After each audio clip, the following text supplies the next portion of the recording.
नमस्कार मित्रांनो, good news ही आहे की जाहिरात अपलोड व्हायला सुरुवात झालेल्या आहेत. यापैकी रायगड आणि बुलढाणा जिल्ह्याच्या ज्या जागा आहेत ZPच्या त्या अपलोड झालेल्या आहेत. तर ही गुड न्यूज आहे.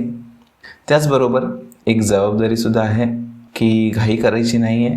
ह्या फक्त जाहिराती आहेत, प्रेफरन्स द्यायला अजून चालू झालेलं नाही आहे. तर प्रेफरन्स देण्यासाठी साधारणपणे 10 ते 12 तारखेपर्यंत प्रेफरन्स आपल्याला देता येतील अशी माझी अपेक्षा आहे. ठीक आहे, पण तोपर्यंत माझ्या मताने सोमवारपर्यंत सर्व जाहिराती अपलोड व्हायला लागतील. ठीक आहे, तर मी तुम्हाला इथे काही जाहिराती दाखवणार आहे. तर सर्वप्रथम रायगड जिल्ह्याच्या या जाहिराती पहा. तर इथं महिलांसाठी, माजी सैनिकांसाठी, तसंच अंशकालीन प्रकल्पग्रस्त, भूकंपग्रस्त अशा विविध जागा आहेत. एकूण जागा इथे तुम्ही पाहू शकता. हे सर्व जे गट आहेत ते मिळून टोटल 998 जागा आहेत. इथे तुम्हाला खाली शिकवण्याचे जे माध्यम आहे तर ते सुद्धा दिलेलं आहे, इंग्लिश, मराठी. तर इंग्लिशसाठी सुद्धा जागा आहेत, अगदी 1ली ते 5वीपर्यंत. त्यानंतर 6वी ते 8वीपर्यंत सुद्धा जागा आहेत. आता जे अभियोग्यता धारक आहेत त्यांना काय करायचं आहे, सध्या तरी प्रेफरन्स द्यायचा नाही. त्याच्यामुळे काहीही तुम्ही लॉग इन करून तिथे छेडखानी करायची गरज नाही आहे. सध्या जर तुम्हाला जाहिराती दिसत असतील तर तुम्हाला फक्त अभ्यास करायचा आहे की साधारण तुमच्या जिल्ह्यामध्ये, तुमच्या कॅटेगरीमध्ये, तुमच्या विषयासाठी किती जागा आहेत. याचा एक तुम्ही आराखडा तयार करू शकता. तुमच्या वहीमध्ये अथवा कुठच्या तरी डायरीमध्ये तुम्ही याचा एक आराखडा तयार करा, एक टेबल तयार करा जिथे तुम्ही बसता, ज्या कॅटेगरीमध्ये तुम्ही येता, जो तुमचा विषय आहे, जे तुमच्या शिकवण्याचं माध्यम आहे आणि त्यासाठी एकूण किती पदे आहेत आणि ह्याचा उपयोग तुम्हाला काय होणार आहे. पुढे प्रेफरन्स देताना तुम्हाला कोणाला प्रेफरन्स द्यायचं आहे हे तुम्हाला कळेल. ठीक आहे मित्रांनो, तर जसं मी तुम्हाला सांगितलं, घाई करायची गरज नाही आहे. तसंच इथे मी तुम्हाला दाखवणार आहे बुलढाणा जिल्ह्याच्या सुद्धा इथे जागा दिसत आहेत. ठीक आहे, वेगवेगळ्या कॅटेगरीमध्ये कमी आहेत, 206 आहेत, पण आहेत. मराठी माध्यमाच्या ह्या बऱ्याचसारख्या जागा आहेत. मित्रांनो, सूचनासुद्धा तितक्याच महत्त्वाच्या आहेत. ह्या सूचना आपण काय ते पाहूया एक एक करून. अभियोग्यता व बुद्धिमत्ता चाचणी 2022 TAIT प्रविष्ट झालेल्या उमेदवारांपैकी ज्या उमेदवारांनी पवित्र प्रणाली या संकेतस्थळावर वैयक्तिक माहिती नोंदवून स्वप्रमाणित केलेली आहे असेच उमेदवार जाहिरातीनुसार ऑनलाईन अर्ज करू शकतील. ठीक आहे, पुढे काय म्हटले, इच्छुक व अर्हता धारण करणारे उमेदवार ऑनलाईन जाहिरातीच्या अनुषंगाने पात्र असलेल्या पदांसाठी पसंतीक्रम नमूद करून पोर्टलवर ऑनलाईन अर्ज करतील.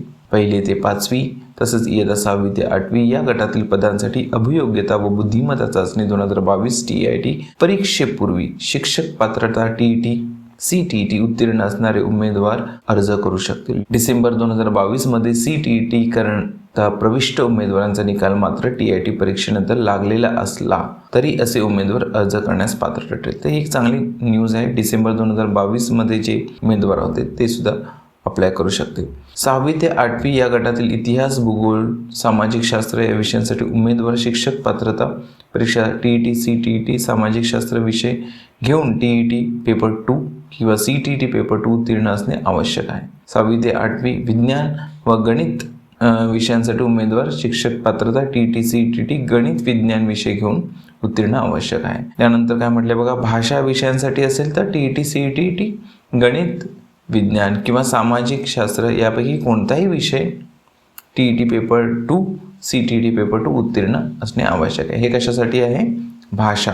9वी ते 10वी, 11वी ते 12वी या गटातील पदांसाठी अर्ज करणारा उमेदवार अभियोग्यता व बुद्धिमत्ता चाचणी 2022 TAIT या चाचणीस प्रविष्ट असणे आवश्यक आहे. पुढे काय म्हटले, शैक्षणिक व व्यावसायिक अर्हता व अध्यापनाचे विषय, वयोमर्यादा, आरक्षण, अन्य पात्रता व आवश्यक कागदपत्र इत्यादीसाठी सर्वसाधारण सूचना सविस्तर तपशिलासह या संकेतस्थळावर पवित्र प्रणालीद्वारे उमेदवारांसाठी सर्वसाधारण सूचना या शीर्षकाखाली उपलब्ध आहेत.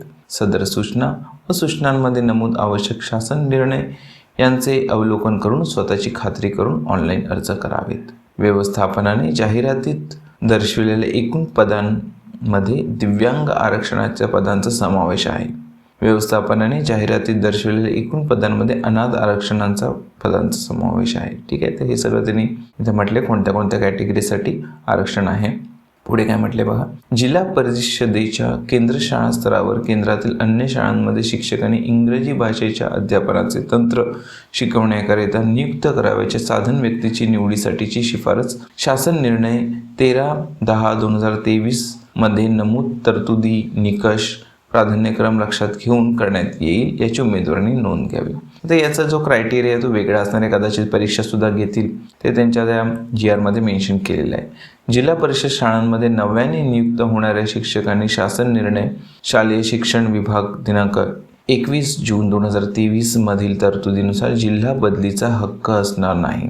ठीक आहे, म्हणजे एकदा या जिल्ह्यामध्ये आपली ॲप्लिकेशन स्वीकारलं गेलं, आपण तिथे नियुक्ती झाली की त्याच्यानंतर पुन्हा जिल्हा बदली होणार नाही. ठीक आहे, तर हे आपण लक्षात ठेवायचं आहे. ठीक आहे मित्रांनो, तर सध्या तरी आपल्याला काय करायचं, जसं मी म्हणालो, घाई करायची नाही आहे, कुठेही तिथे छेडखानी करायची नाही. पोर्टलवरती लॉग इन होत असेल तरी जाहिराती जर दिसत असतील तर उत्तम आहे, दिसत नसतील 404 एरर येत असेल तरी टेन्शन घ्यायची गरज नाही.